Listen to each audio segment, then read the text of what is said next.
What is growth rate? How do you calculate it? And why should you even care in the first place? In today's video, I'm gonna go over why you should be tracking your social media growth rate and walk you through exactly how to use my free growth rate calculator and graph creator. First things first, why does social media growth matter? Well, the more followers you have, the wider your reach. This not only boosts your online presence, but opens up opportunities for engagement, collaborations, and overall business growth. Understanding your social media growth ultimately acts as a compass for your social media journey. It helps you track progress, identify trends, and ultimately adapt your strategy based on what you're seeing. Plus, it provides valuable insights into what's working and what needs improvement. For me, I calculate growth rate week to week and specifically look at it when I am going to put together my quarterly analytics report. I kind of have two things I'm looking at simultaneously.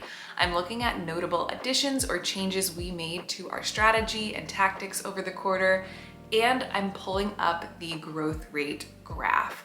So I can sort of overlay these two and see what changes, edits, adjustments resulted in any spikes we saw over the course of the quarter. This is especially relevant if you are a visual person because you're actually able to see those peaks in growth on a graph versus just looking at numbers on a page. Let's talk about how to actually calculate your growth rate because it is a lot simpler than you think. Let's say you're calculating it for a week. You're going to take this week's follower count, subtract it by the previous week's follower count. Take that number and divide it by the previous week's follower count. And of course, you're going to multiply that by 100 to get a percentage. Now don't worry, I've created a free monthly and quarterly growth rate calculator and graph creator that you can use to easily find out how you're growing and see it visually mapped out as well. So all you have to do is plug in those numbers every week and it will do all of the math and calculating for you. You can find the link for that template in the description, and here's a tutorial on how to actually use the template. So once you grab the growth rate graph template, you are going to be directed to this page. The first thing you'll note is that you're not able to edit it from here. You're going to need to go to File and click Make a Copy. You can rename it whatever you would like and click Make a Copy. Now you have access to your own version of the template. So here on the bottom, you'll see you have quarterly and monthly views. This is essentially kind of based on the number of weeks in such. So I'm just going to edit one for the sake of this tutorial, but it will be applicable to either. For the monthly, I'm going to update any of the dates I need to.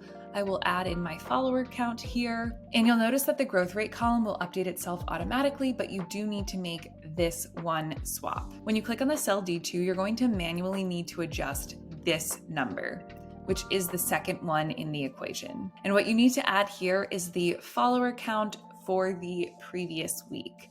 So you'll need to pull in that manually, but then after that, it will automatically calculate the growth rate. And then here you can find the growth rate for the quarter, and then as well as the average weekly growth rate. So now you have this graph that will automatically populate with the information. This is the only adjustment you might need to make depending on the numbers you have. Let's say my follower count is a lot lower than this. So I'm just going to add in numbers for the sake of this example. I've added in numbers. As you can see, this growth rate looks absolutely bonkers because I didn't manually update that number. So let me update that right now. You can see that none of the growth rate numbers are showing up on this graph. Here's how you fix that. You'll go over to Customize and you need to click on the vertical axis.